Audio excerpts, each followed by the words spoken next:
Okay, so this is just a standard roast, and all I've done is taken off the strings because there's a bunch of strings on here. Just cut them off because you're not going to need it for jerky. This is about just over 4 pounds, and my smoker will do 4 pounds of meat. The biggest thing about jerky is you can't have any fat, so what I'm going to do is I'm going to trim off this fat, and then I can slice it up into jerky, which I'll show you.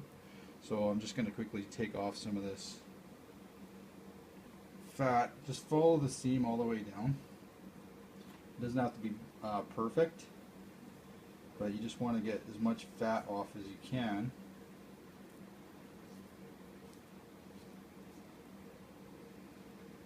Because it doesn't render, it doesn't really cook at all in your smoker, so it's probably not the most healthy, because you potentially could get a little bit sick from the fat itself, I believe. And if you don't get sick, it doesn't last as long. So I can still use some of that. So what I'm going to do is I'll just put this to the side for now, and come back to that. So the best way to do jerky is, if you can see that the lines, the grain of the muscle is actually traveling this way. So we actually want to cut that way. So all we're gonna have to do is we're just gonna have to cut this piece of meat just a little bit different so that we can get our jerky slices. So basically I'm gonna make it so that I'm gonna try cutting it here for now,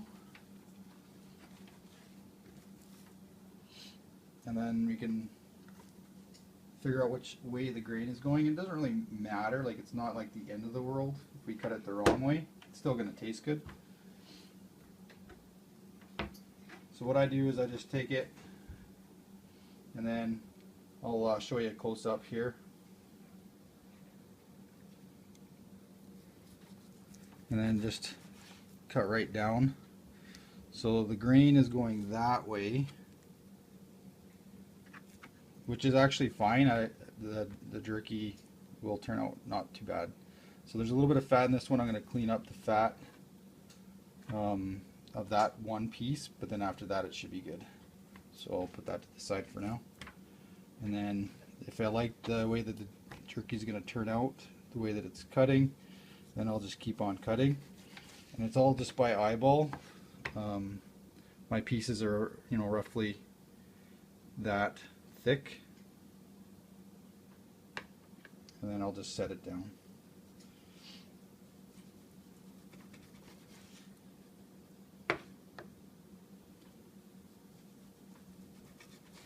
And this is just from experience. Once you start cutting meat, you'll start to get the hang of it, on how thick it needs to be, and it's fairly uniform from this side to this side. You might get a couple other extra thicker pieces, and that's just fine too.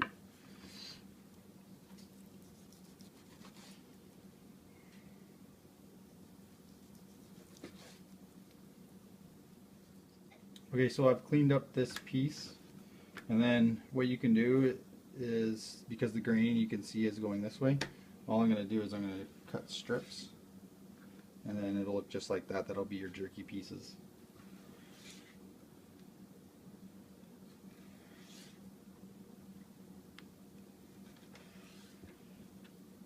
And you can kind of get a feel for about what size you want. They're gonna shrink down a little bit, not a ton. You just don't want them too thick because it'll take a little longer. This will definitely take about 7 hours. So I'll put those in there, and I've gone ahead and done a few other pieces. These pieces are fairly wide, and all I did was I just sliced it off of here. But once I get to a certain point, then it's going to be harder to cut. So what I'm going to do is I'm just going to turn it on its side, and so now I can continue cutting, and I'm going to be cutting thinner,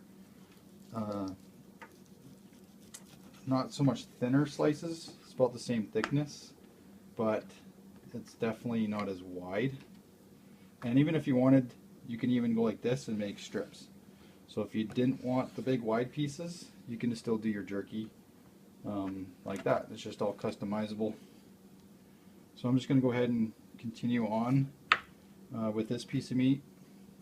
If you start to get a little bit of a flat area, you can just come and square it up by making a couple of cuts that are straight down on it. And now I have more of a straight edge to be able to bring those cuts, but still have a couple of pieces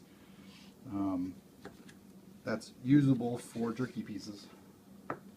So I'm just going to finish this up and then we'll move to the next step. Okay, so now what you want to do is you want to weigh it. So this is exactly 4 pounds, and if you use this jerky cure, and this is the cure that I like to use, it's the Nesco. I'm going to try the original with the beef this time, and this will do 6 pounds of meat. So there's 3 packets in there, so I'm going to use 2 packets for 4 pounds.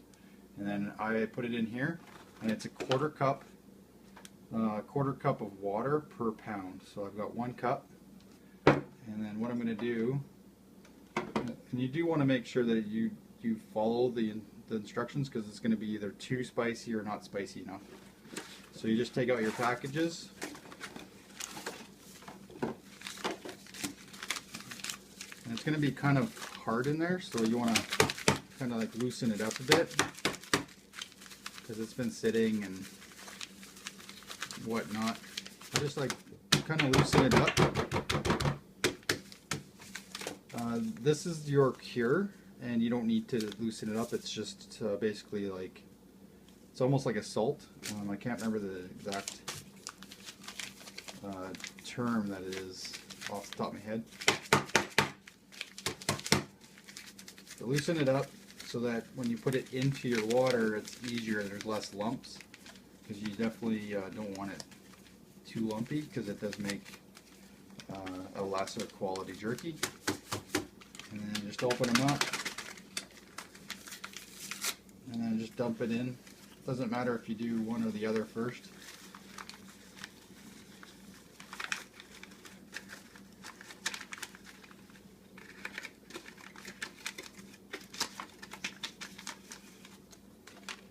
Okay, and then put both cures in. It's probably a little bit overkill for the amount of cure that you're putting in. They like to put a lot of cure in just for legal purposes, so that they know that you're not going to eat a raw piece of meat. But I've never had any issues, so I just use the amount that it says. Once it's all in there, mix it up for a couple, for a minute or two. And you're just making it so that it's all just, there's no lumps, and kind of mixes with the water a bit. Because we're going to dump this whole slurry right into this Ziploc, and that's why I like to use a Ziploc bag, because then you can mold it around and get all your spice where it needs to go. And if you had a lot of lumps in here and you're finding lumps, then you just want to break them up on the side. So now I'm just going to dump it in. We have 4 pounds, and just put it right in, and then the last little bit you just kind of swish it around, because you're going to get a lot of that salt type spice, or cure rather, in the bottom. You don't have to get it all out, but just try to get as much as you can. And then what I do is I try to get a bunch of the air out, and then I'll close it, and then I can mold it around, like I said, mix it around, that way everything gets covered.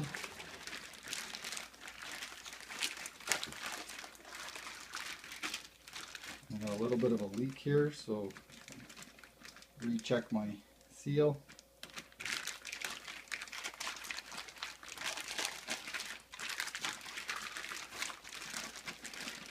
And I like to mix it for a minute or two again, because you don't want any pieces to be too strong, and you don't want some pieces to not have any flavor. And I'm going to mix it probably 2 more times after this, because you're gonna put it. I'm gonna put it in the fridge next, and I'm gonna let it sit in the fridge for about 24 hours, but it'll probably be a little less than that because I'm gonna start it tomorrow morning early. So anything over 12 hours is probably good. And then I'll show you the smoker next, and that'll be tomorrow. Okay, so it's the next day. I've taken my rack out of my smoker and I've taken the meat out of the fridge. I just like to move it around one more time,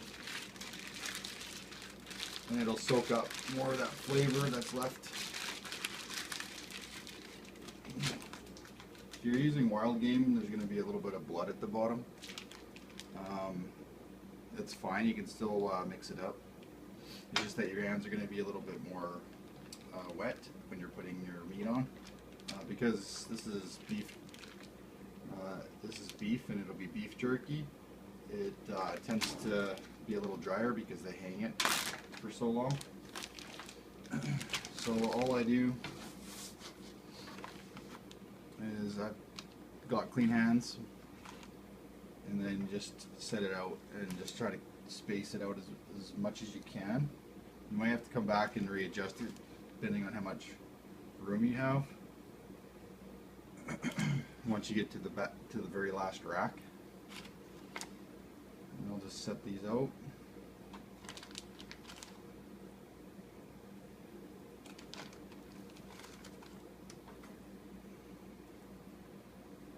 And I do have a cutting board underneath, just so that it's a little more sanitary. Okay, so now I'm going to dump some hickory sticks, chips into the pan.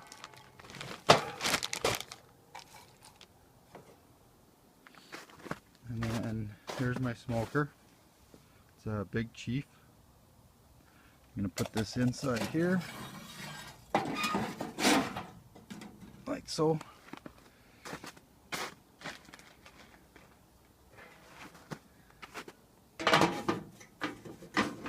Put the lid on.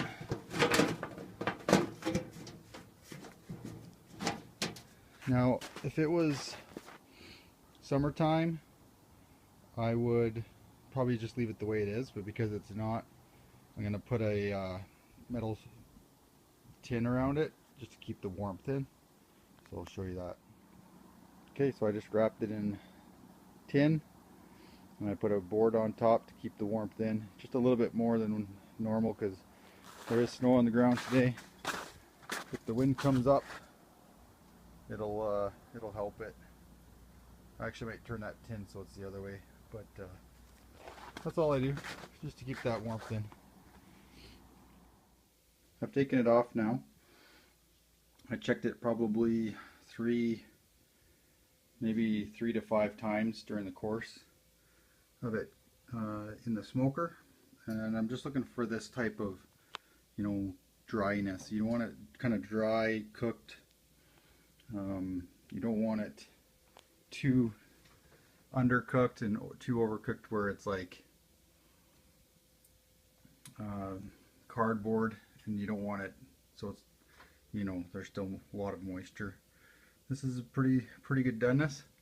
And the next thing I'm going to do is I'm going to put it into a big Ziploc bag, and I'm going to leave it there for either overnight or maybe a few hours anyways inside the Ziploc bag. Let it cool inside the bag, and then it'll be ready for eating, or you can put it into a vacuum sealer next, where you can put it into the freezer and it'll last a long time. And that's pretty much the process on making jerky. Enjoy.